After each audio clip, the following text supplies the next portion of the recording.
are listening to an exclusive on PodHub Network. Your city, your podcast. To the delight of this crowd, McClendon marches down the dugout steps with first base. McCutcheon's throw. The runner breaks to the plate. Here's the throw. Wow. He is out. The Buccos win.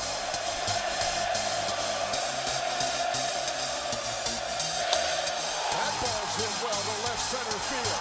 Back toward the track. And that ball is gone. You are listening to the North Shore 9 podcast. Follow them on Twitter, Instagram, and Facebook. Also, make sure to watch NS9 Live every Thursday on Twitch and help support by becoming a patron. Let's go Bucks! Yo, yo, yo. Welcome to NS9 Live. I'm your host, Anthony DiNardo. With me, we are back. We got Jim. We got Tyler. It's Thursday. It's 2022. What's up? I'm just here so I don't get fined. You look it. I'll give it to Tyler. He's here in the dark, but he's got COVID, so he's pushing through it. According to the CDC, I'm free. My quarantine's over. There you go. So all you gotta do is by the look of your camera, it doesn't look like your quarantine's over. he's locked in a dungeon in an undisclosed location. Seriously. Let me just say, I wish I would have got sick during the 10-day quarantine because going back to work sucks. I think COVID, the worst part is like once you're not sick anymore and you're just like tired. It sucks. I mean, do you just feel like drained? Is that what it is? Yeah. Just exhausted. Like so much you can't even stand up, turn on a light switch, tired? The light switch is on, but for some reason it's just dark in here. Dude, I don't know. Does your light have COVID? Like, bro, it's on. What did you just show us? The light. That's your light for the entire room? Well, no wonder it I've looks got like that. Three. I've got like 3 in here, but I don't want to get up and get the other ones. I mean, I have one light in this room. Okay, well, Like, it's an old house. What do you want from me? It's got the wax burning over there. right. No, just piss off. Fair enough. Go talk about some 16-year-old kids. Pause. Isn't that what we're doing? Oh, okay. I mean, relax, chill. Go talk about some 16-year-old pirate signings. There we go. I mean, we do have a show coming up. There's not a whole lot to talk about. Again, there's no baseball. But yes, the international signing period is coming up on January 15th. We'll talk a little bit of Pirates news in that sense. MLB and MLBPA did connect today. So baseball's back, right? Probably further away. Yeah, it doesn't seem like they accomplished much today. Well, let's start with that. Let's start with baseball because that's the big picture, right? The international signings are cool, but it doesn't really mean much if there's no baseball to play, right? So let's talk about this meeting today that took place. The holidays came up, right? I think when was the last meeting? December 2nd? Is that when it was? 3rd? Was it that long ago? I thought this was like a 20-day hiatus type thing. So I think it was like right before Christmas, I thought. When did Ethan come on? It feels like 2 months ago. It's been a while. Thought I left you without a dope beat to step to. No. Step two. Come on, guys. We'll figure out this. When was this date? Anyways, it's been since then. They said they're going on holidays. They're not gonna come together. Then like January 1st came and it was pretty much announced like, oh, we still have no intentions of coming together. So that kind of left me hanging like, what's going on here? They finally do. Today they came together. Guys, was there any positive out of this? No. I mean, it sounds like it was just basically Major League Baseball presented an offer. Players Association fielded the offer. Clearly, they're not just agreeing to it. And so now we'll see the counter, I guess. But, haven't seen all the details of it, but, a few things have come out. But, I mean, it seems like the Players Association wasn't too thrilled with the offer. And by the looks of it, it sounds like the owners aren't necessarily in much of a hurry to really cave in to anything. So that's a bummer. But Jim, they offered to lower free agency to 5 years. Like that's a big give. No, they didn't. They said that was the one thing that they are not doing. I thought they said they did. That's like they said that's like the one thing that they absolutely will not do. I swear I saw something that said they. Go ahead and talk. I'm looking. I swear I saw that though. Thank you. No, what did they talk about? I didn't hear what Tyler said actually. What were they discussing? He was talking about the 5 years instead of 6 years for free agency. Oh. From what I read, that's just completely off the table. Not something owners will do whatsoever. That was the way I took it as well. That was not in the proposal. There was a proposal to give more money to players in year 2 to 3, but not get players closer to free agency. The December 2nd, that was the work stoppage, by the way. That wasn't the last meeting. That's what I was thinking of in my head. That's when the lockout actually began. But I don't know the actual date of the last meeting. But that sounds about right. So it's probably like the middle, like the 15th, something around there, the last time they met. But I don't know. I'm not the one that was expecting that they're going to come together and baseball is going to be back. Of course, I mean we know how negotiations are going to go. We understand how far apart they are to begin with, and both sides kind of hate each other to a degree. So I wasn't expecting this to be let's come together and get it done type of thing. But it just makes me believe just how far apart they really are. It didn't seem like there was too many chips put on the table by MLB. It was like, oh, okay, fine. We'll just give you a couple more cents on the dollar. Knowing damn well the Players Association wasn't going to attempt, they didn't want any of this. To me, this wasn't an attempt of really trying. This was, okay, we're going to play this out. It's going to be a long, drawn out process. Here's your first little bit of our 10-step plan, basically. We all know what's going to happen. We're just going to get back to regular baseball, and not much is going to change. At most, we get DHs. Yeah, I'm out of all of this, it sounds like not a whole lot is going to change. I agree with Tyler there. We're not going to see any widespread changes. There may be some little things here and there, but I really don't think the owners have any interest whatsoever in changing from the status quo. And they are in a position really where, you talk about the dynamic of the two sides, right? You have how many members of a players association? There's 40-man rosters times 30 teams. There's 1,200 members of the players association, right? Well, there's only 30 owners. So it's a lot easier for 30 billionaires to come to an agreement on something than it is for 1,200 people, all from different backgrounds. Some don't speak English. Some make buku dollars. They're making $20-30 million a year. Some are making minimum wage. In the Major League Baseball, they're making $500,000. So, you've got a huge range of, diverse individuals in the players union. At some point, you're probably going to see the players give in just because there's 1,200 of them.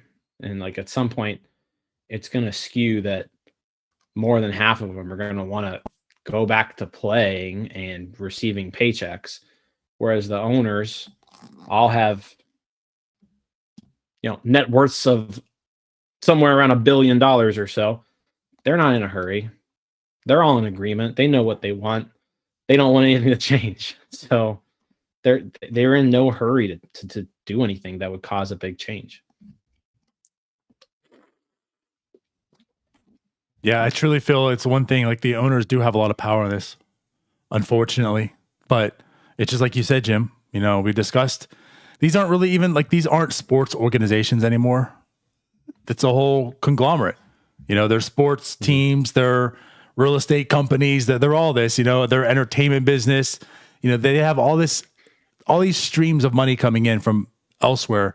That, as 2020 proved, it's not they really need baseball.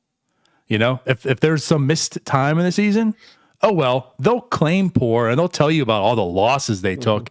It's just one stream of revenue that didn't come in as much as it did before. But these guys are making money all over the place. And like you said, Jim, too, like if they really, really were hurting and if they really, really needed to, they could just sell off the rest of BAMTech, you know? The players are the ones that have already hurt in 2020. They lost salary, they reduced salary. They finally got a full season under their belt last year.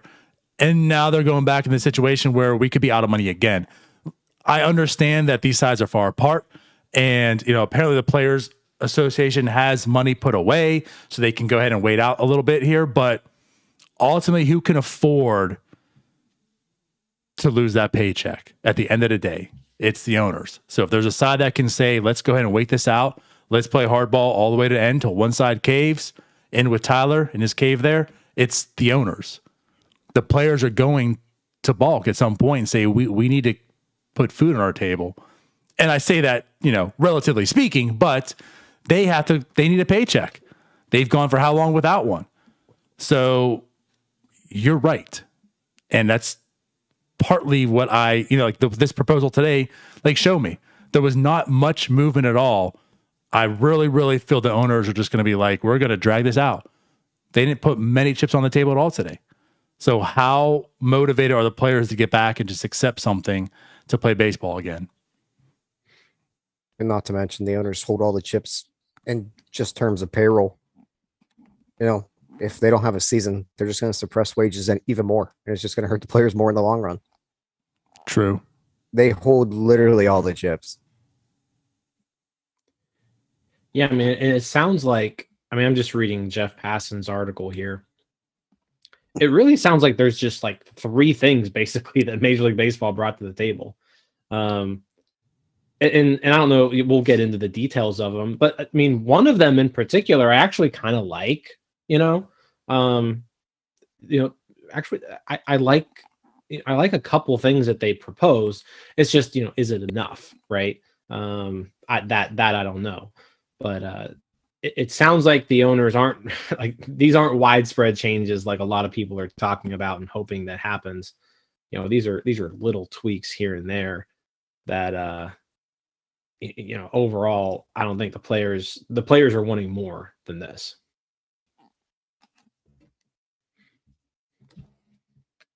What were I didn't get to read all the proposals. Okay. Yeah, so it sounds like there's three main things. So the first issue had to do with minimum salaries. So Major League Baseball did offer to raise the minimum salaries, and then also increase Super 2, I believe. Hold on, let me go in here.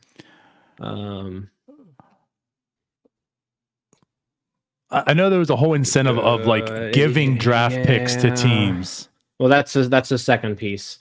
So, but the first part was just raising minimum salaries, which I think we all agree probably needs to happen. Mm-hmm. They didn't give a figure of what that is. I think right now minimum salaries are $500,000. Ethan probably correct me there. It's around there. But, it's about that. So who knows what exactly they mean by raising minimum salaries. The second piece that they were talking about had to do with service time manipulation. So this I actually found interesting because just the fact that they are bringing this up is them admitting that they manipulate service time. But they basically said that they're incentivizing teams not to manipulate service time by rewarding them with a draft pick if they take, and this is, I mean, it's weird, but if they have a top 100 prospect, This is what I read earlier. Yeah, and they're on the opening day roster, and that person wins the Rookie of the Year or finishes in the top 3 of MVP or Cy Young within their first 3 seasons, that team will be awarded a draft pick. I think that's absolutely stupid. So then it's like, okay, well, I will say this, like draft picks are things that teams hold near and dear to their heart. Like they love them, right? There's a few reasons why you love additional draft picks. One, it increases your bonus pool, right? You have more money to spend, so you can increase the amount of talent going into your organization, on that particular draft. We saw that last year with the Pirates, right? They had the largest bonus pool in Major League Baseball. They spent it all, and they were able to bring this influx of talent into their system that they wouldn't have been able to do so without that bonus pool. So an extra pick gives you more money to spend. An extra pick also gives you another chance to pick a top player, right? So like it's an incentive. Like I'll give them that. It is incentive. Like, you got to think you balance it out. Like if you're the Pirates and you say, okay, I really think O'Neal Cruz has a shot of winning National League Rookie of the Year. Is it worth the shot to start him on opening day for a chance to get a draft pick?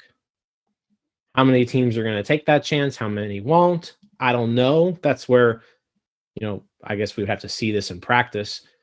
But like, I feel like the Pirates would be like, okay, this is interesting, an additional draft pick. I think most teams would be interested in that.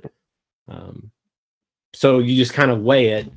Is the chance at the draft pick more valuable than retaining your top prospect for an additional year? That's all well and good, but the way we get from point A to point B is just absolutely stupid.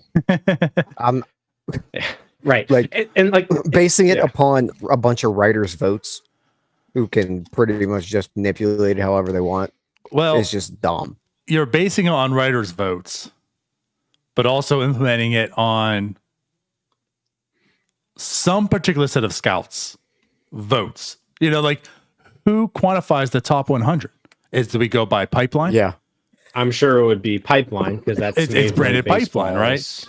Yeah. So like that just seems very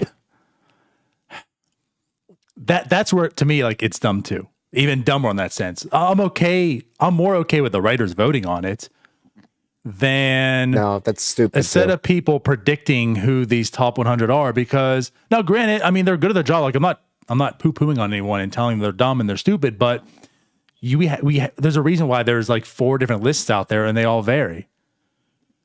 And they also vary because some weight potential more than they weight like what they have right now and stuff. So, and it's like, and who in the actual organizations use pipeline or these in their own ranking and such. So it seems very like just you're just throwing darts at the wall and saying these are the top 100. And I'm sorry, I just got to say this because this makes me laugh now, right? Because we're now taking these things into real life situations. Remember when the draft came and we had to hear about all the people how, well, Ben Cherington's paying these guys to like, put these guys at this ranking and that ranking to leverage this and that. So like, I can't wait to start hearing how, Ben Cherington's paying to have his prospects out of the top 100. So therefore he can manipulate service time.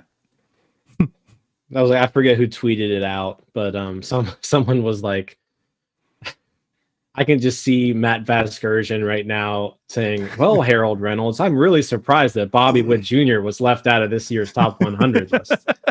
Right. Like O'Neal Cruz would be the perfect example. Yeah, but he's got a lot of swing and miss. And there's never been a shortstop that tall before. I don't like him. He's the 101st prospect for me. Yeah, I mean, it's flawed. Don't get me wrong. It's a flawed idea. I'm all for trying to figure out a way to incentivize teams to have their best players up at any particular time. But then, like I said, it just goes back to you've got to incentivize winning. Like you have to incentivize winning, and you have to penalize losing.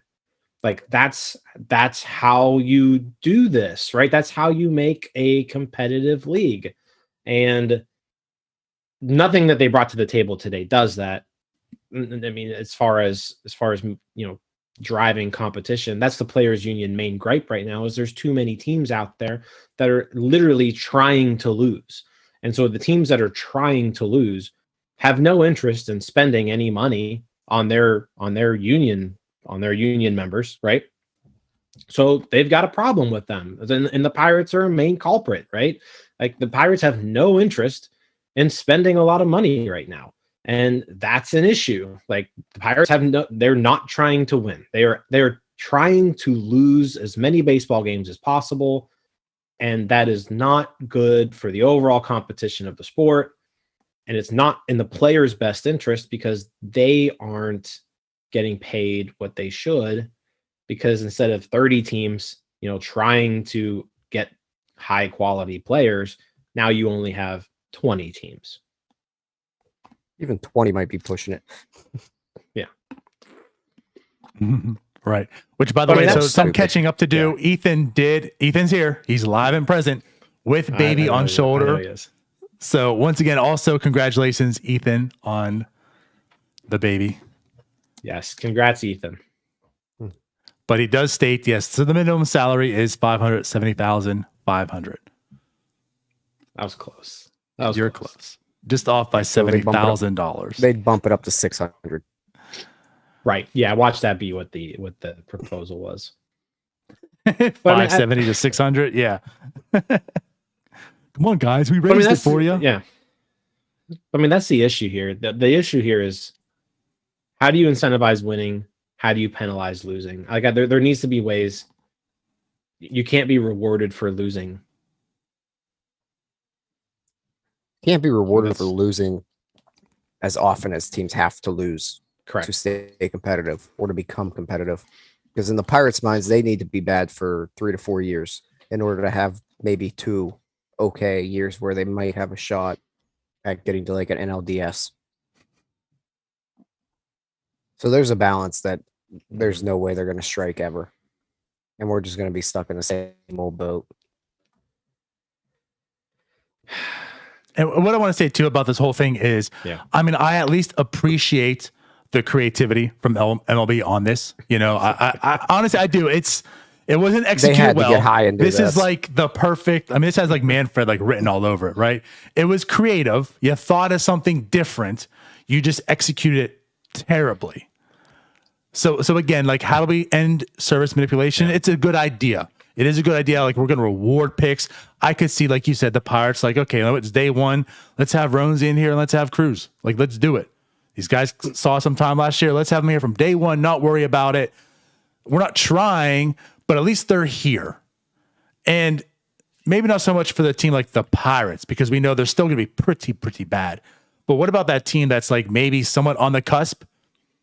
And what if they had that player from day one, because they weren't worrying about manipulation, maybe only need like 2 or 3 games to get in the playoffs, and you're sitting with Wander Franco, and those 2 months end up being those 2 wins that you needed, So like, I could feel it helping out that team to stay competitive, like the one that's on the kind of the cusp, the border. Maybe they've got a few more wins they expected. That player was there from day one. They gave them even a few more wins, and now they're like in the thick of things. For the Pirates, I think it's just good that your stars are playing and they're starting to get paid from day one too. It's just the way they go about it. That's just dumb. Yeah. Sorry, it's just dumb. Rob. I feel like if you really want to get rid of the service time issue, your first year you come up, it's just a year's service time. That way we're not picking and choosing when they come up and when the cutoff is. First time you're up, that's a year. So I was thinking of that, but then you could also manipulate it in another way. Let's say if it's September and you have a player go down and you need to call somebody up, and there's clearly a guy who should be called up, but you don't call him up because you don't want to use an entire year of service time on 30 days, right? I don't really know. Like at some point teams just have to want to win. Like wanting to win has to be the most important thing. And right now that's not the case. Like wanting to win and wanting to put the best product on the field isn't the most important thing. And that's the issue.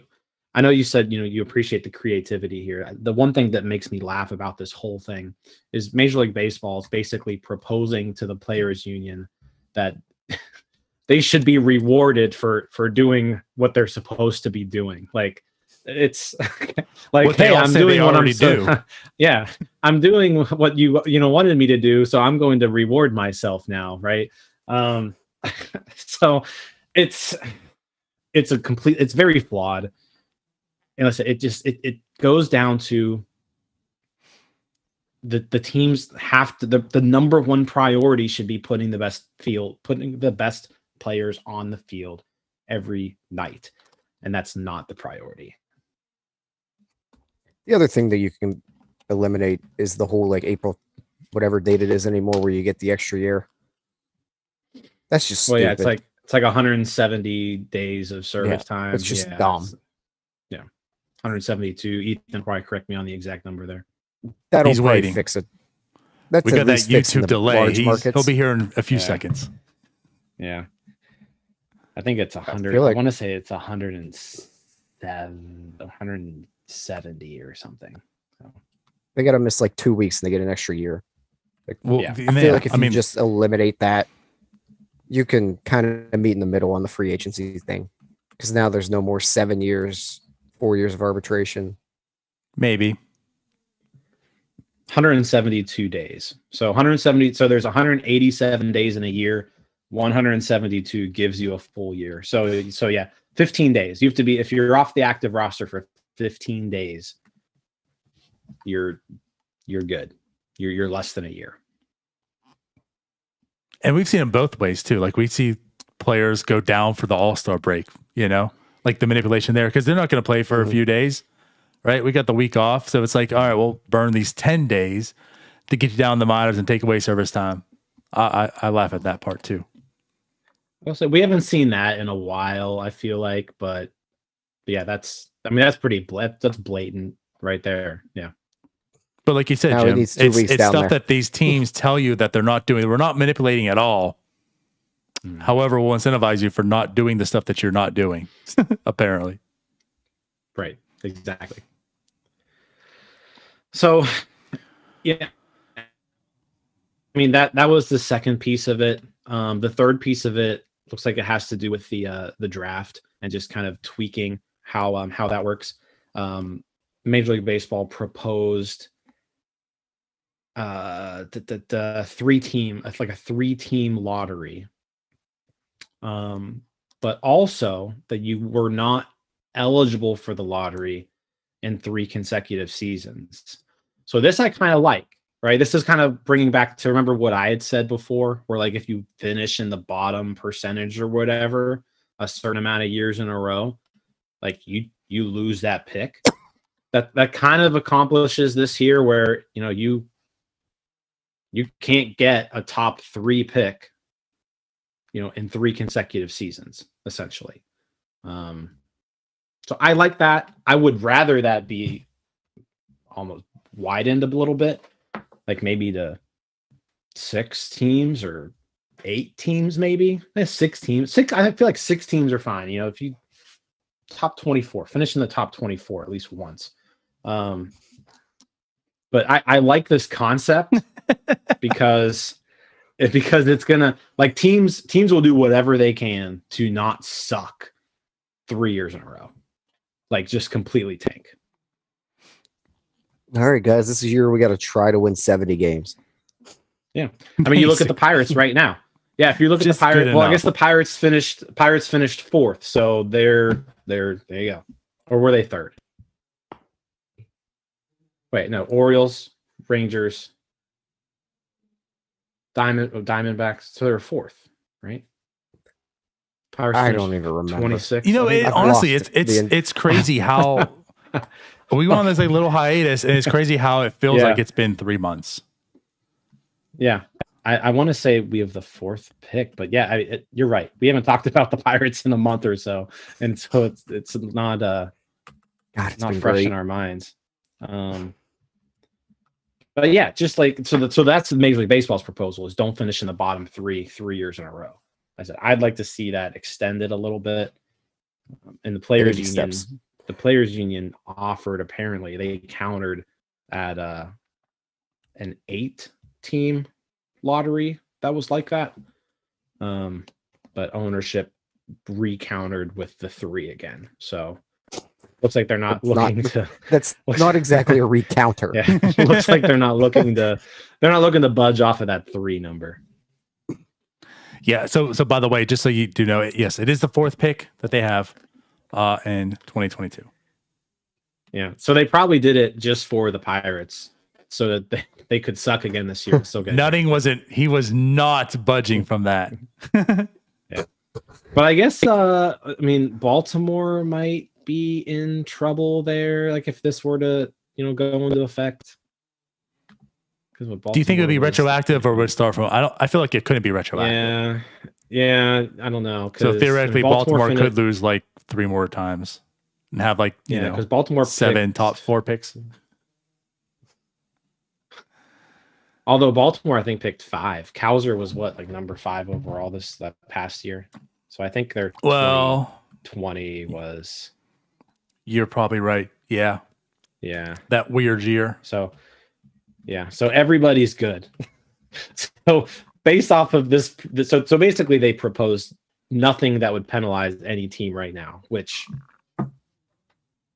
I think there's clearly some issues with teams like the Orioles and the Pirates. Yeah, I mean, you're not wrong. And one thing I wanted to say in regards to that is I'm with you too. I like the idea of this. I really do. I think it's the right direction just because of the way the sport is, the nature of it, and just I think 3 is too little as well. I don't want to go like the whole NBA draft route. But what are your thoughts on that? I know it's not even proposed, but just some thoughts. I mean, like that nothing was guaranteed. I mean, the NHL does that too, right? It's a draft. It's a lottery. Yeah.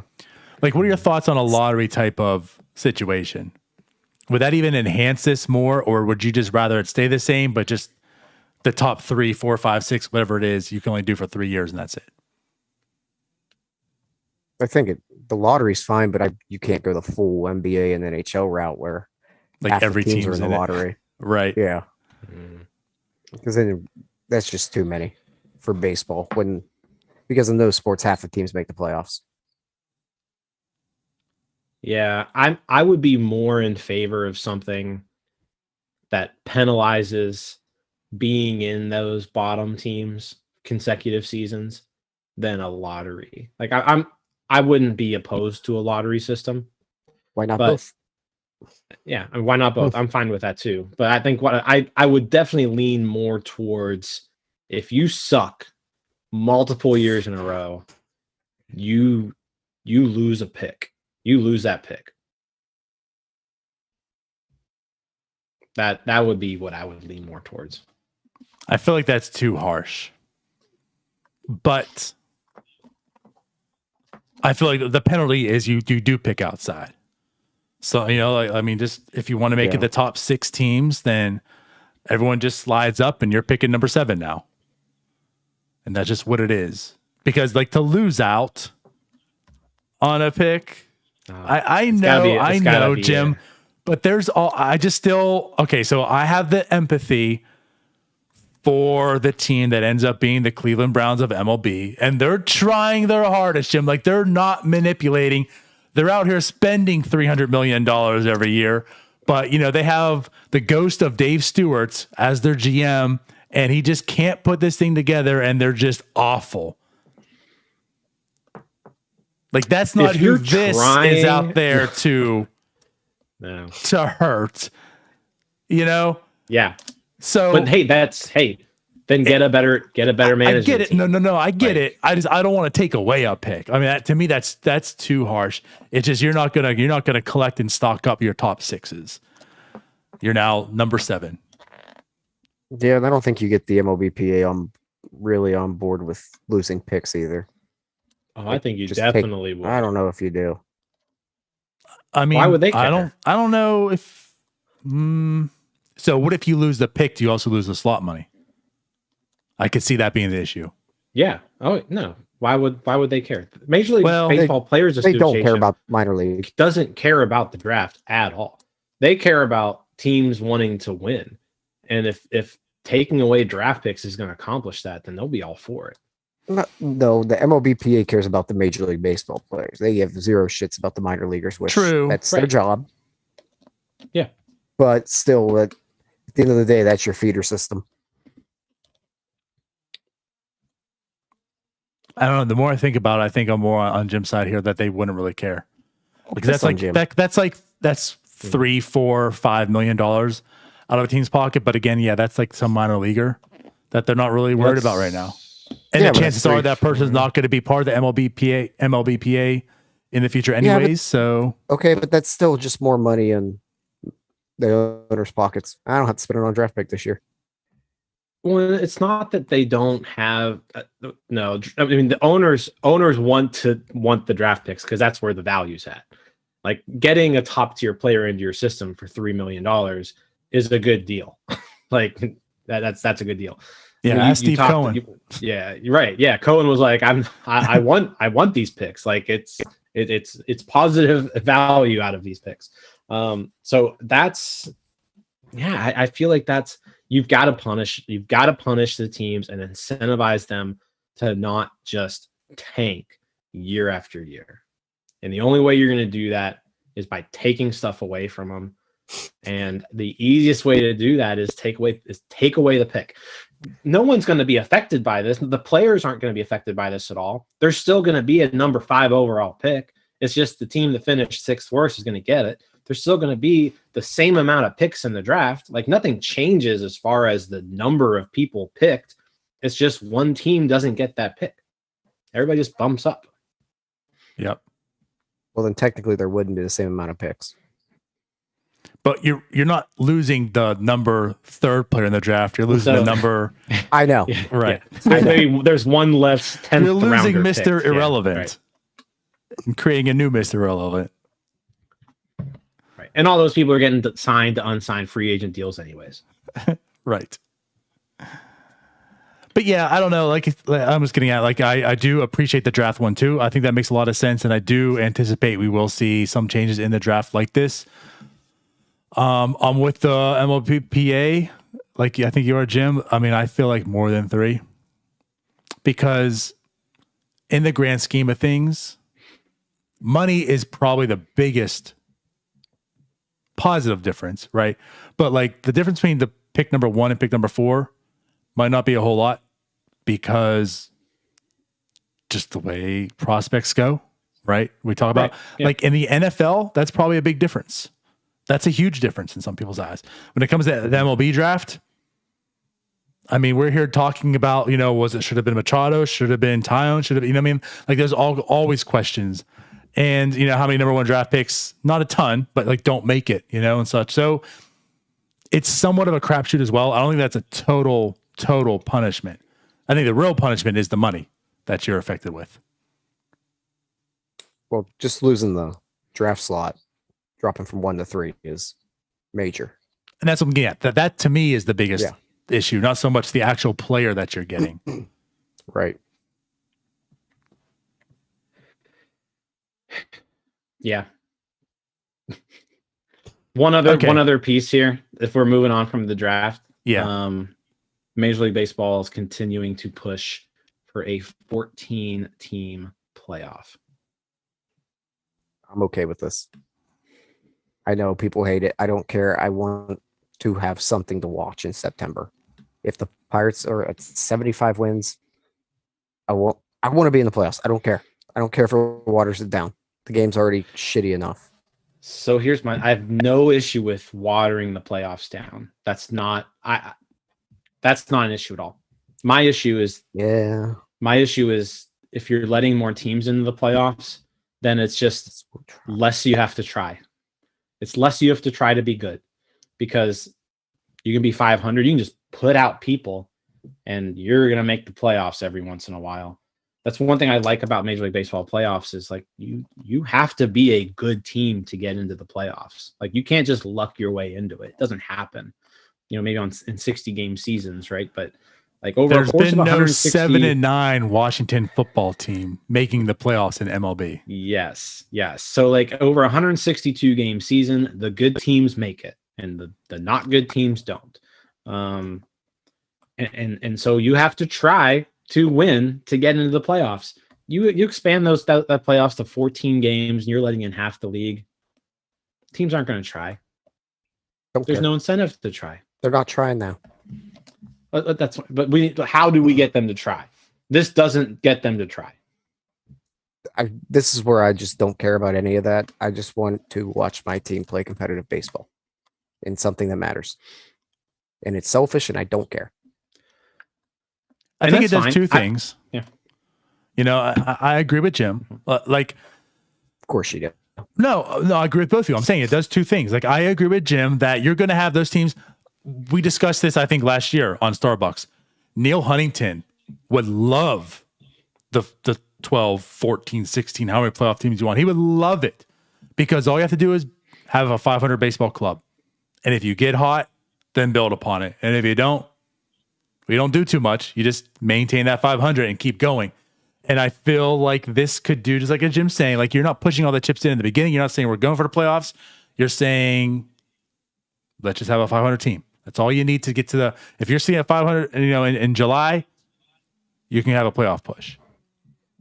So what I feel like is you'll have some teams settle. But what the positive thing is you'll have some teams who weren't anticipating playoffs, who do get hot, who aren't quite there, but they're there, and now they're making a decision. Let's go for it. Whereas in the system right now, they're not doing it like at all. Or maybe let's not sell off our big piece. So unless you're the 2018 let's Pirates, maintain. Then That's a good part too. You might not be a seller, but maybe not so much a buyer. You're just like, let's just kind of keep it and see what we're doing. Is kind of what you're saying. Right. Maybe add a few pieces here and there. The Neil Huntington special deadline. Yeah. So like I said, I see both sides. I see, of course, what's ultimately good is having multiple cities in the playoffs, multiple fan bases. Like I know a lot of people is with baseball, it's the Yankees, it's the same teams over and over and over again. And if you expand upon it, you might be able to have some other teams find more success, some more fan bases, get into baseball more, and then you build that way. But the counterpoint, like as Jim's saying, is you'll have some teams just kind of settle and chill and coast to the trade deadline and then make their decision then if they want to go for it or not instead of December.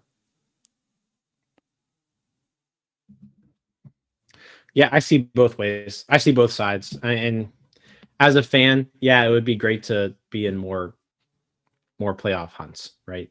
But like, do you really want to be in a playoff hunt when you're like 5 games under 500? Yes. Like, is it really going to make things more interesting? Yes. I don't know. It probably will. It probably will. Like, it probably, yeah, I mean, we've watched like the worst team of all time for like 3 years. But I mean, the team's been so bad they wouldn't be in the playoff hunt anyways. Yeah, but maybe they would have tried this year a little bit. Well, Nah. I don't know about Probably that not. one, pal. Maybe Wade Miley would be wearing a Pirates uniform. That could be. But apparently the players union wants 12. They proposed 12. MLB is pushing for 14. MLB also offered the universal DH, which I think that is one thing that will happen. Yes. I do believe in that. And I know why MLB wants 14, because ultimately, of course, money. But I feel like 12, I would be perfectly okay with 12. It's only adding 1 per league. Yeah, it's not egregious. 14 is essentially half the league. Like, you have almost a 50-50 shot of getting into the playoffs every single year, in a sense, in the grand scheme of things. Yeah. To me, that's Love it. That's also that's not great. I don't know. That, again, like the thing is, there are some things about baseball is what makes baseball good and nice. Trust me. You hear me about harping and changing and evolving and looking forward and such, but there is things about baseball that make baseball and why people appreciate it. And I understand all these reasons, but that is one of the things about baseball too, is like, you have to be good, like Jim said. NBA, you don't. NFL, to a degree, you don't. The Steelers are in the playoffs. I'm sorry, guys, but the Steelers are in the playoffs. Like, you don't have to be good to be in the playoffs. Okay. So the thing about baseball is you have to be, and that's kind of what makes baseball good. So I want to try to at least maintain that while also forward thinking. How do we get more fans involved? Stuff like that. So 12 to me seems like that sweet spot. Let's stick to that, please. Not make it anymore. Let's go 20. And if you're not, then you're in the lottery, or you don't get a draft. No, if you're not in it, you don't get a draft pick. Yeah. If you don't make the playoffs, I like that one. That's great. Just put everybody in the playoffs. Just put everybody in the playoffs. Just have it be like, what was it, basketball, where they have like a 48-week-long playoff. What gets Let's get out the the playoffs on opening day. The basketball bracket. You know what, Tyler? Indirectly, you're onto something there. If there was no regular season, everything was just playoffs. It was a long ass playoff, right? Well, if you lose first round, I mean, maybe the playoffs are like 3 weeks, right? But if you lose first round, you only had 3 weeks of baseball games that year. As an owner, you only had 3 weeks of baseball games that year. Where's your money? So there's some incentive to be good. And nobody's getting paid because they're just going to start paying them per game. Right. Yeah. Right. Get paid. Yeah. Everybody's a 1099 contractor. You're paid per job.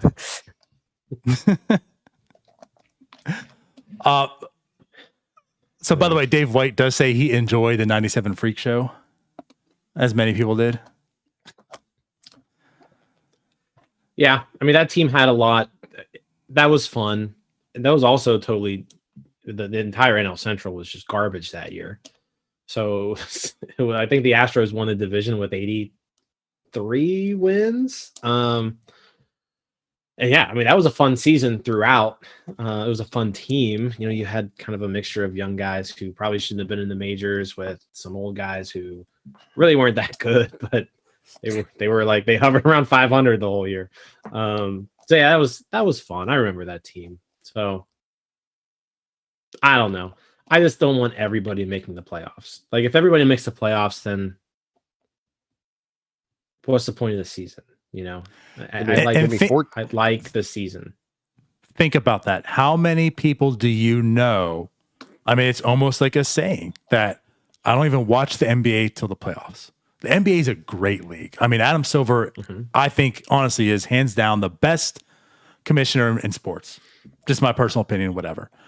But how many people say it? Like, well, NBA doesn't start until the playoffs. And that's basically true because of that.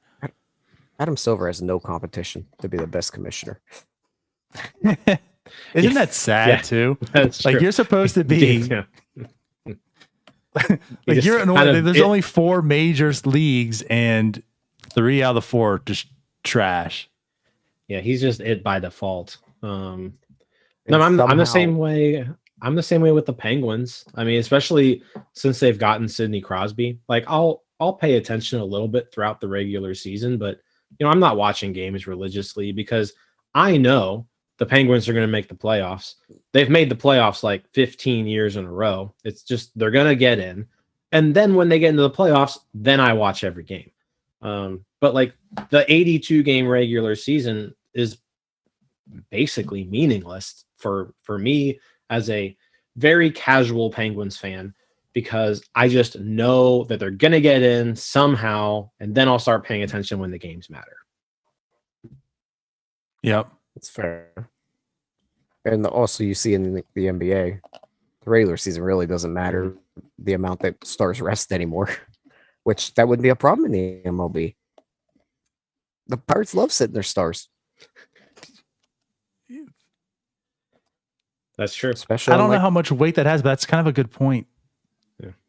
That kind of you're not going to have all these like down to the wire races as much anymore. That's so meaningful. Like think about the NL West last year. Yeah, I mean Like, the Padres would have been see- in. Yeah, the Padres would have been in. There wouldn't have been they would have been in the beginning of the month, right? There would have been no issues there. It is going to allow more teams to be in that race, but like it doesn't get very exciting for the teams at the top, right? So like your top teams, the regular season doesn't mean anything. How many games does Mookie Betts play in September?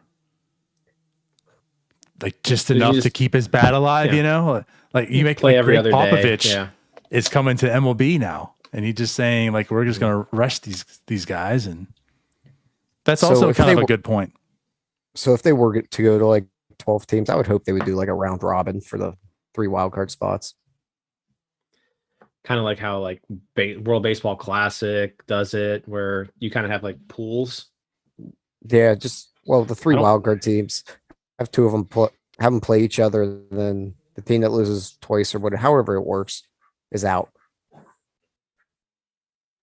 I don't hate that The idea. NBA did Yeah. something like it during the bubble.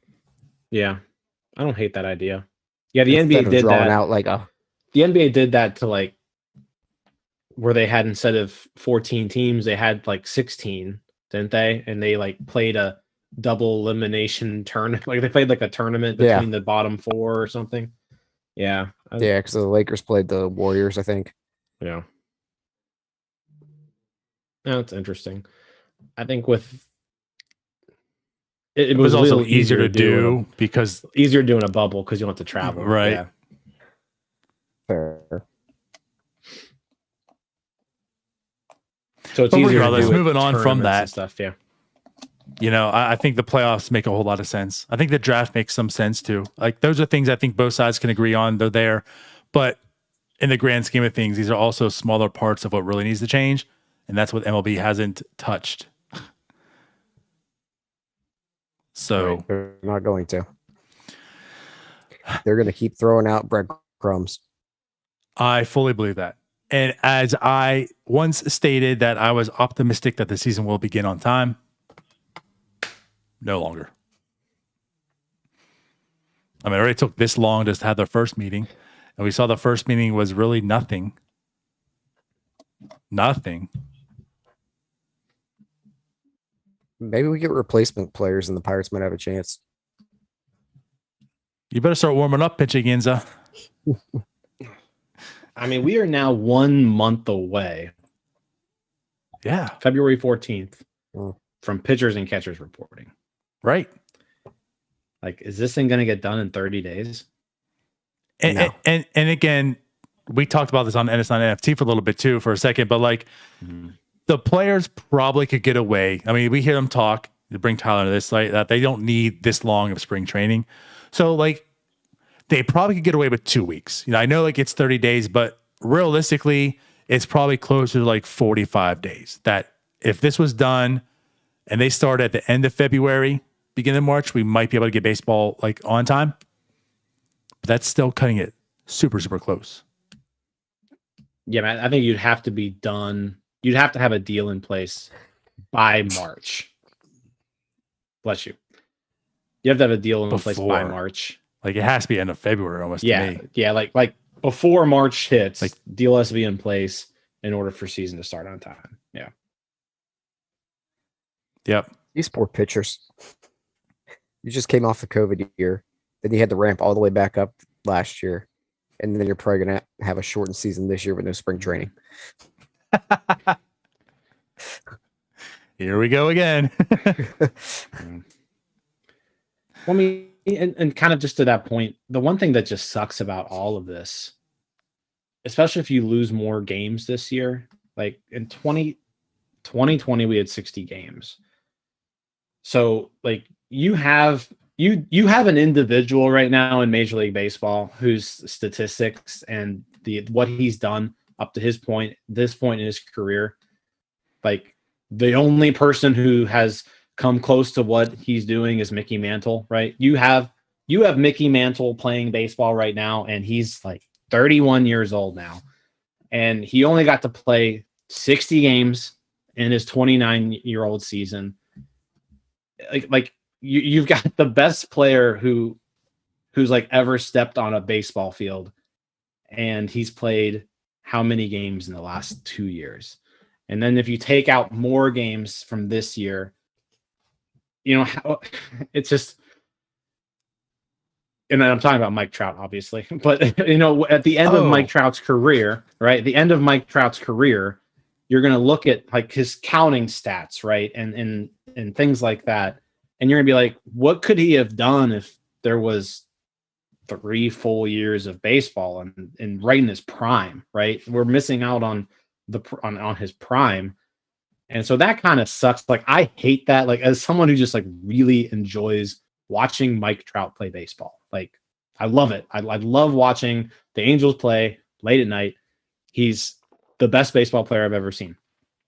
And just not being able to see him, it sucks. Like, it sucks as a baseball fan. It's not good for baseball. Like, you want Mike Trout to play as much as possible. Not to mention he was hurt half of last year. Right. Yeah. Yeah. And that is what sucks, because part of it was that. But the other thing is, like, how Jim's getting to is like what could have been, and none of it was his fault. Like, he just as they joke, like, you ran out of time on the clock and that's why we lost.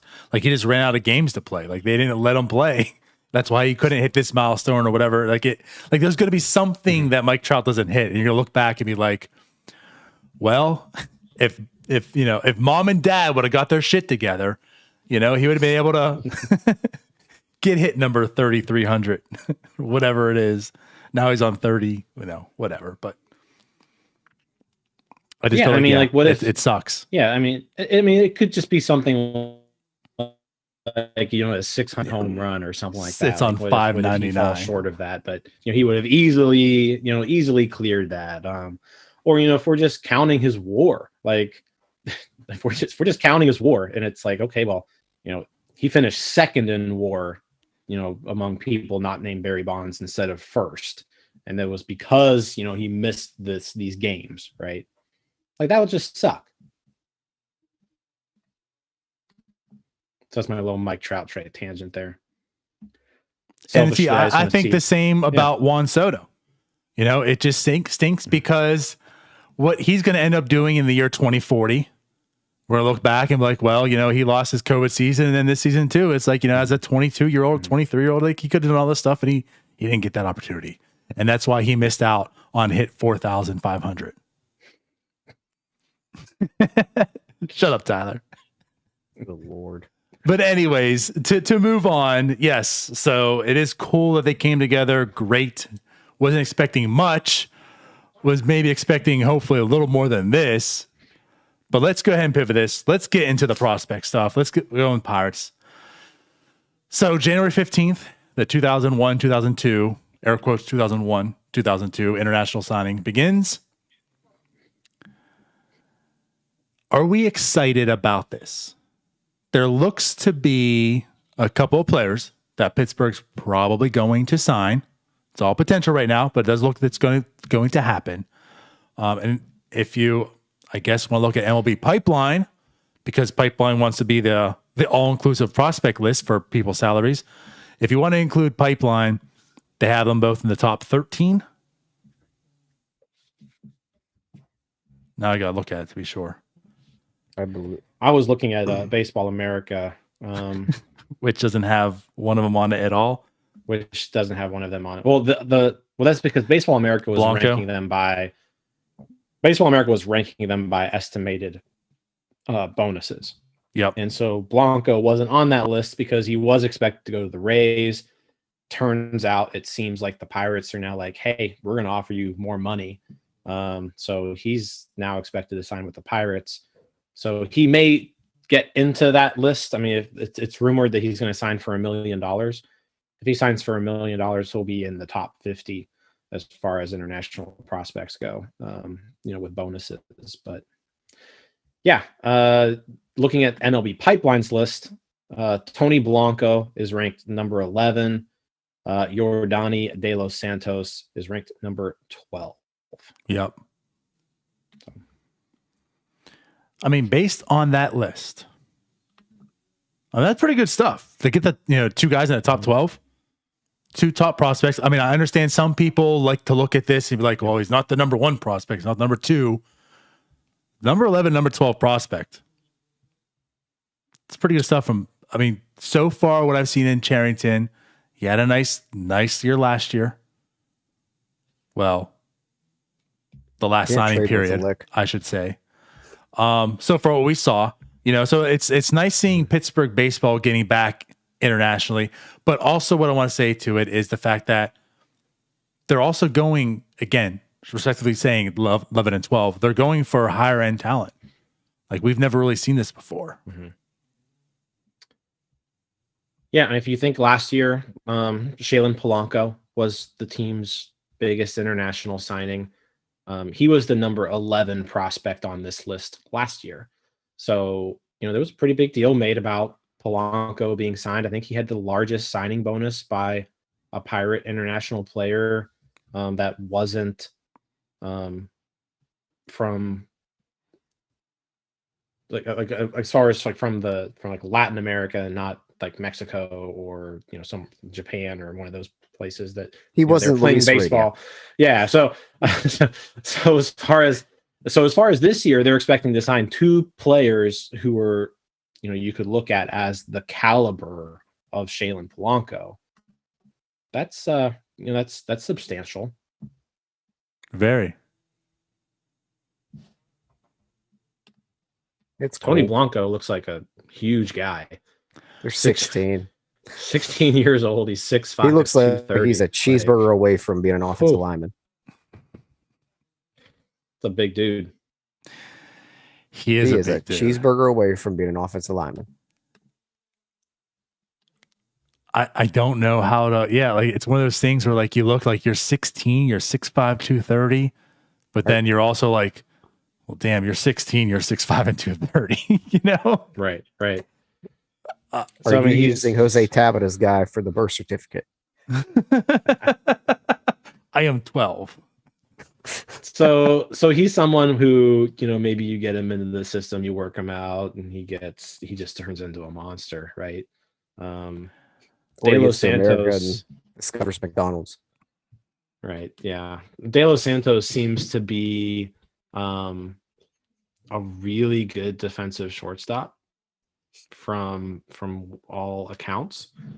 And so it's just going to be a matter of, can the hitting progress, right?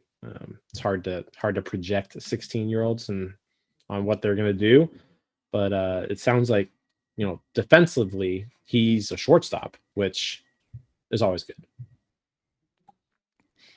It's one of those things that it's good to get cautiously optimistic about it, and it's good that they're signing potential high-end talent. People got to pump the brakes a little bit here. They're 16. Let's not use let's not use baseball or MLB Pipeline's future value on a 16-year-old, please. No, don't do that. They're going to slide into like maybe top 30 prospects in the organization. Let's wait till they're 18. See where we're at. Yeah. I mean, yes. Yeah. I guess for those who need that perspective, let's put it that way. I'm directing it to. Then yes, this isn't like, okay, you got the number 11 prospect. Woohoo. I mean, if we talk about the draft is a crapshoot, I mean, the international, all this is, but at the same token, I mean, this is how you get your Acuñas, Sotos, Tatises. I mean, like, this is where they come from. And if you're able to go ahead and do this, you can build a team. So they're definitely, and I guess that's why I want to say perspective, because there are a lot of people who just like, this is meaningless, this is dumb, don't care about it. I think there's merit to it. Like you should. I mean, trust me, I love the international. Give me all the international dollars, right? Say it all the time and time again. So I love this, but at the same token, it's not as if anything here is guaranteed because to your point, Tyler, yes, they're 16. Like they're not even 18 or 19. They're 16. You have no idea what this kid's going to be. But there's pedigree, there's a chance, there's opportunity. You see stuff. If you can get Juan Soto for $1.3 million, you got Juan Soto in your, in your pipeline now. Which, by the way, since we're talking about now, do want to go back because there was a question. And we can get to it now or later, but there was a question about what our thoughts are on an actual international draft and not so much the bonuses. Which, by the way, to put it out there, just so people do know, the Pirates do have the largest pool at $6.262 million. They're there with the Diamondbacks, Orioles, Guardians. That might be the first time I said it on the show. Rockies, Royals, Pirates, Padres, and Cardinals. So they do have the most to spend. And we do see they're going after two top-end talent, which is kind of cool to see. So far we do kind of see some merit in Cherington, right? Going that route, opposed to no Huntington was spread it. But what are your thoughts on the way it is right now or a potential draft?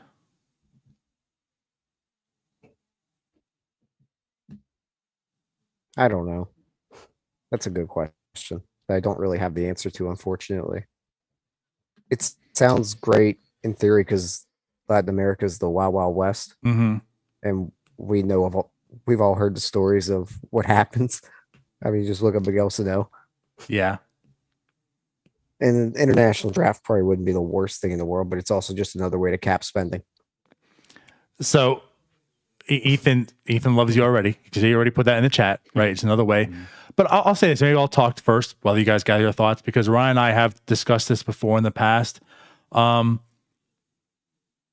always felt to be weird that one side's a draft, but then one side you can just sign whomever, and how they're not like unilaterally the same. Like if you have a draft, you have a draft.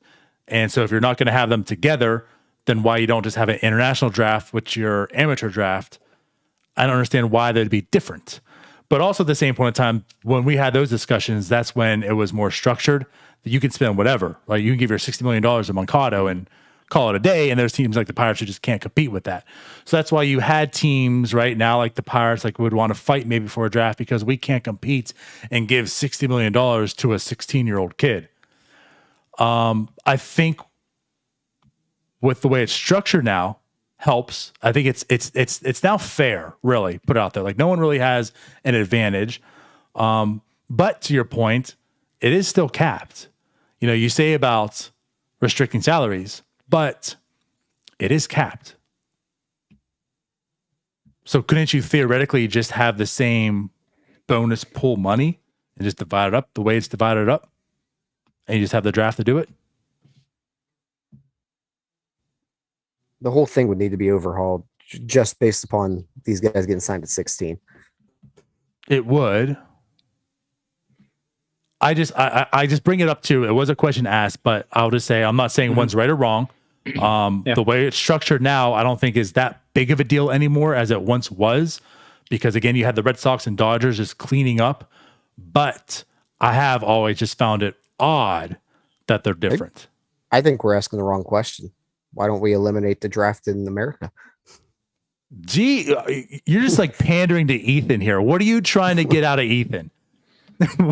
What is it? Did he Ethan, keep an eye on this kid right now.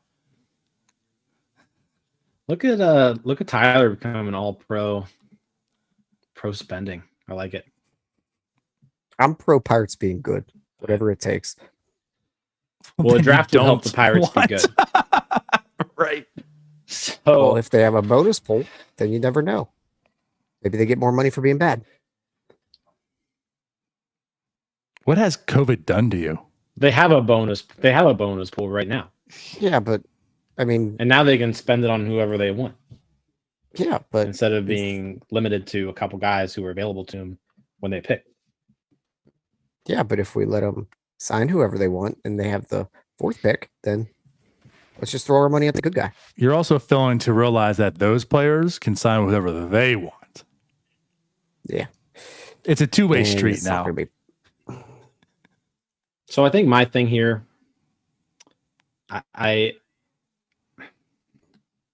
see both sides, right? I see especially with the way it is now, where you have this amount of money that you can spend, right? It is capped to an extent, right? Jason Dominguez, the Yankees basically spent their entire international bonus pool back in 2019 on Jason Dominguez, right? But if there was no cap, I'm sure as hell, say that Jason Dominguez would have signed for more than $5.1 million, because they could have spent whatever. Every team could have spent whatever they wanted on him, instead of the Yankees just saying, you know what, you just get our entire bonus slot pool, right? So it is capped now, but like what it does, if you were to put in a draft, are those elite talents like a Jason Dominguez, where let's say Jason Dominguez is the first overall pick, but you only have this much money to spend, and you've got to spread it out over 10 draft picks or whatever. Actually, in the international period, I mean, gosh, you got to fill up. The Pirates have to fill up a DSL 1 and a DSL 2 team. They've got, they probably got 100 people there at their academy. Right. So, like, how many people or how many rounds are these drafts going, right? But I mean, yeah, all you're doing is limiting the salary. Like, does Jason Dominguez get a $5.1 million signing bonus if he's just the first overall pick in the international draft? Probably not. I mean, you just mentioned the Pirates have the highest pool, and what's it at? Six something? 6.3. Yeah. So there, I mean, $5.1 million isn't going to the first pick, and then the other one going to the next 100. I guess if you did that, you'd just be giving everybody like $10. Like, it's just not going to work that way. So I would like to have it go back to the way it was before. I don't think we'll ever see that ever, because there's no way the owners are going to say, hey, let's spend more money, right? Because the Pirates broke it. So they're going to do everything they can to limit salary. So I could see them agreeing to international drafts. I think both sides would be fine with that, because the Players Association is fine with spending less money on the international bonuses, because then that's more money for their members. They're fine with limiting draft spending, because that's more money to devote towards Major League Baseball. So that's something that both sides would probably be fine for. I think we probably see it one day. I think it's something that does happen eventually. I don't think it really overall will affect too many things, though, other than those like elite talents. And even those people, I mean, maybe you see Jason Dominguez, right? If a player like Jason Dominguez, if he wants to sign for a lot of money, maybe you see him like move to Florida his senior year of high school or something like that. But then he's got to wait till he's 18 until instead of 16, right? So yeah, I don't know. I don't know how it would affect things long term. But I could see it happening for sure. The other part is you're kind of incentivizing losing, depending on how you determine the draft. We're back to that. Right. You get like two top end talents. Yeah. It's almost like having two number one draft picks. If there's a really, really good international and an amateur. Yeah, that's a good point too. You're getting like a 1-1 and 1.2. Or do you just say, hey, you know what? There's one draft and you can pick anybody in the world. That statement becomes so literal. There's one draft. Everybody in the world is eligible. You can draft anybody in the world. Who do you want? Right. I guess you could do it that way. I feel like that's the way it ends up going, because I don't know how you can have two separate drafts and then plus the Rule 5 draft. Too many drafts. I don't need more drafts.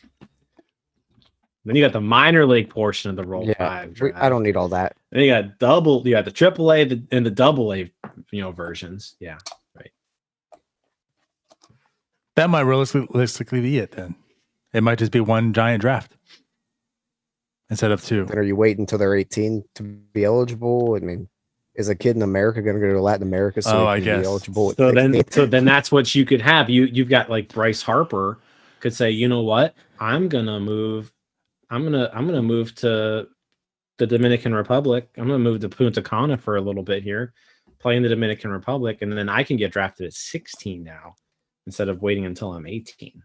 It's like the reverse of like the Ball family. Like instead of playing in Europe, right, to bypass college and be professional, like you're going to school internationally at a young age to be eligible to be drafted.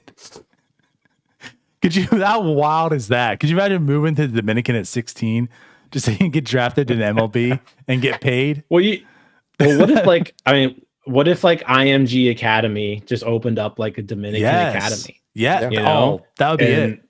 Then that would be the move, right? IMG would be like, all right, we're opening up IMG Santo Domingo, right? And so all your elite athletes and who play baseball, they go down there at age 14 or 15 or 16 or whatever, and then they're eligible to be drafted at age 16 out of the Dominican because they went to high school at IMG Santo Domingo. I'm actually kind of surprised they haven't done that. I don't know if they'd be eligible for the international signing at that point, but I'm surprised someone hasn't found a way around that. I just came up with a really good idea, didn't I? I think what you did, I started it, was quickly find us the unintended consequences of having a one draft. And now that's not going to happen because of literally what you just said. Yeah, that's not going to happen. I mean, you could fix it pretty easily by just making them be 18 or completing. Well, you can't eliminate completing high school. That eliminates the international draft then. I don't know. Okay, we'll move on. So I guess ultimately the thing is we're indifferent. There's that got nowhere. Because someone smarter than even the people in the MLB would have to figure it out because those people in the MLB are stupid. I mean, let's not set the bar at MLB. Yeah, let's go a little higher. Yeah, someone smarter than them would have to figure it out. Ethan, figure it out. Well, we already know what he's going to say. Ethan can be put in charge, and that's good. Let's just do that.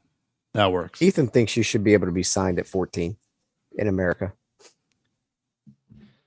Then you're breaking child labor laws. Like, I don't know how that works. Those are just dumb laws as well. That's just restricting. That's just restricting wages. That's ageism. Child labor laws just restrict your earning ability as a 14-year-old. Correct. It's dumb. It's terrible. Get it out of the system. You really think that Ethan believes in child labor laws? Come on.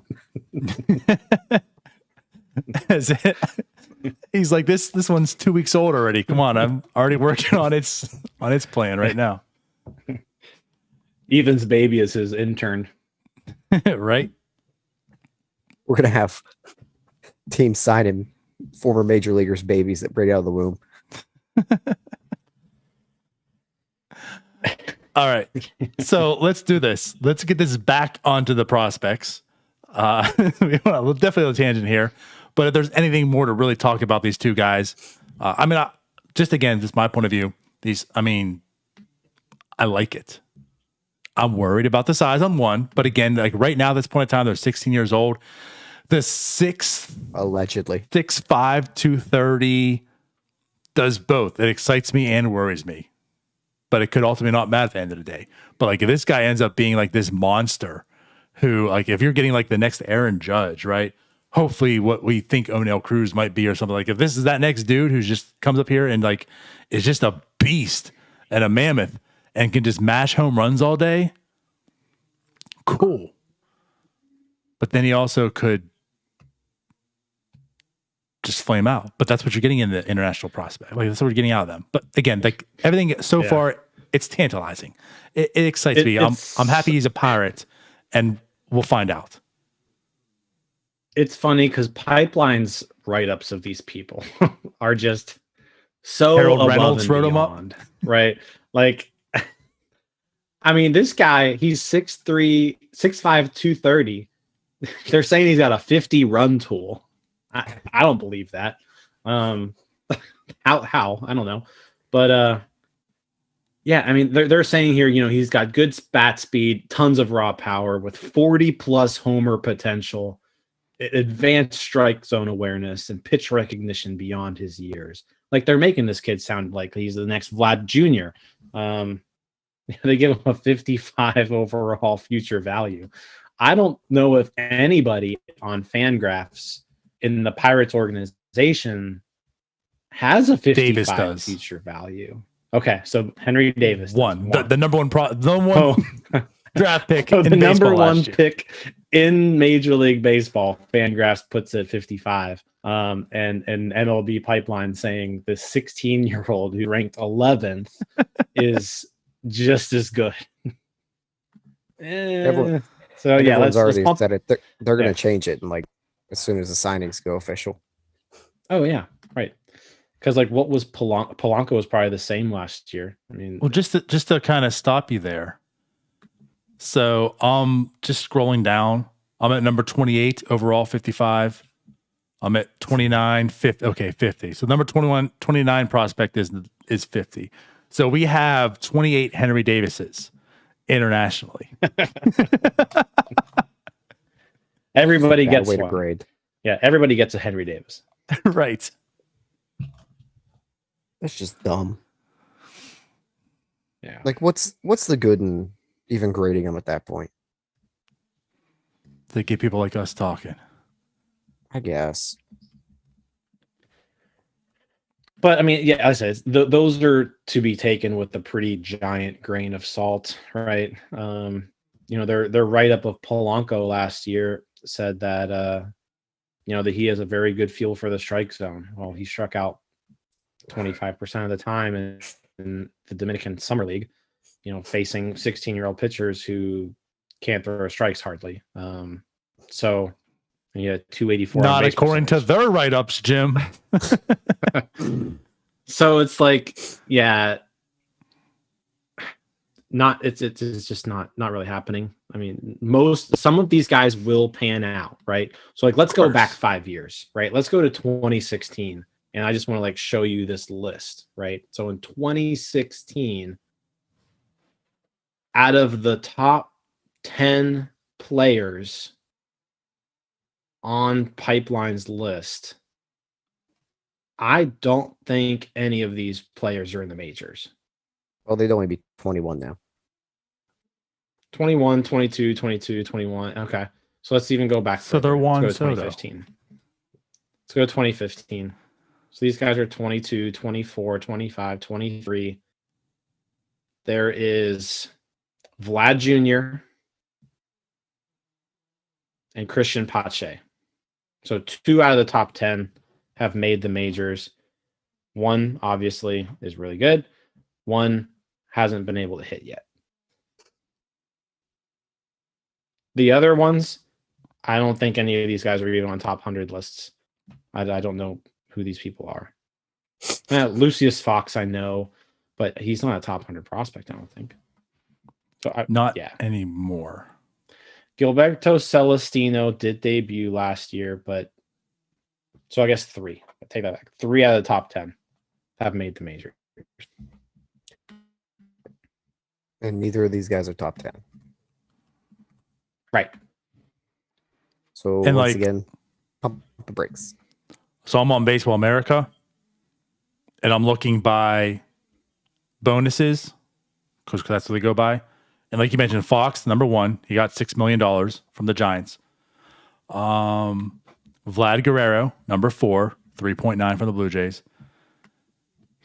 And then there's nothing till you hit Juan Soto at 15 for 1.5, which I thought was 1.3. I was off by 200. And then Pache, Andres Jimenez, Amaya, Cruz. So Jimenez has debuted, but yeah.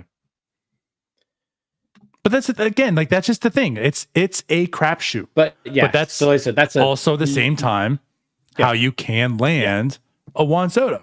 I mean, there is some real talent there that you can get or a Vlad Jr. for cheap, relatively speaking, for cheap. I mean, again, Juan Soto, even if you look at Fox at $6 million, I mean, like that's the number 1 draft pick. I know it didn't work out, but like you're talking about, you got Juan Soto for $1.5 million. Like you got Vlad Jr.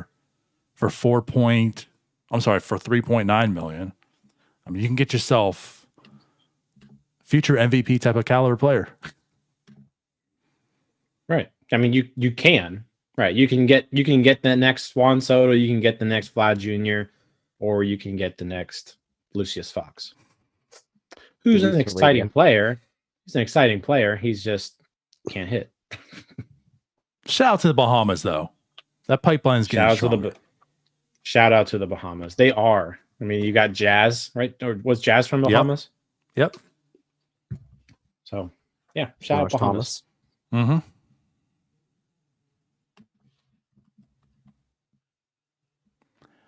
Cool.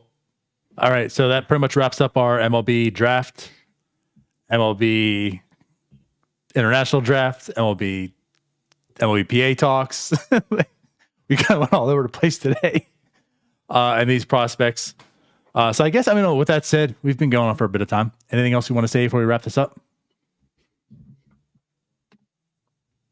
Go Steelers. Yeah, I want to. Pittsburgh's going to the Super Bowl. Here we go. There we go. Yeah, go Steelers. And yeah, well, I'm excited about these international picks, like these international signees. Don't get me wrong. But yeah, just temper expectations a little bit. That's all. Get excited. Listen, get excited. You should be excited. This is cool stuff. Yeah, in perspective of the international draft, like of what's happening on the draft, international signing period. Like, this is cool that the Pirates are doing this. I mean, we've only gotten to see a little bit of Charrington in this area, and it's once again looks like he's going for top end talent. Like, he's spending the money in doing so. So it's cool. It's just also at the same time, pump it and not, I'm already waiting. Like, we're gonna see it. Like, oh my God, the Pirates. Like, they're 16. They got 2 years until they're legal. And then they got like you're not like, it's possible. It's possible. Now, honestly, the way Charrington's trending, even though we give him his hate here and there, it is possible that Charrington doesn't even see these players in the MLB. He might not be on the Pirates. Like, it is possible. That's how long it's going to take for these guys to get to the majors. So just chill. Just chill. But be excited, like you said. Be excited. But yeah, these players are 6 years away for the most part. 5 to 6 years away at best. At the very least, it's a good step. They might actually just be trade pieces. They'll be trade pieces for the 2024 World Series champions. For the player that they get for Reynolds to take place. They trade him. All right, I'm not going down that road. All right, let's get out of here. It's about to get bad. All right, so we'll be back next Thursday with a special guest. Talk some zips. If that doesn't disappoint you. So yeah, we'll talk some zips. And we'll see you guys then. Bye-bye. Peace out, Girl Scouts. See you guys.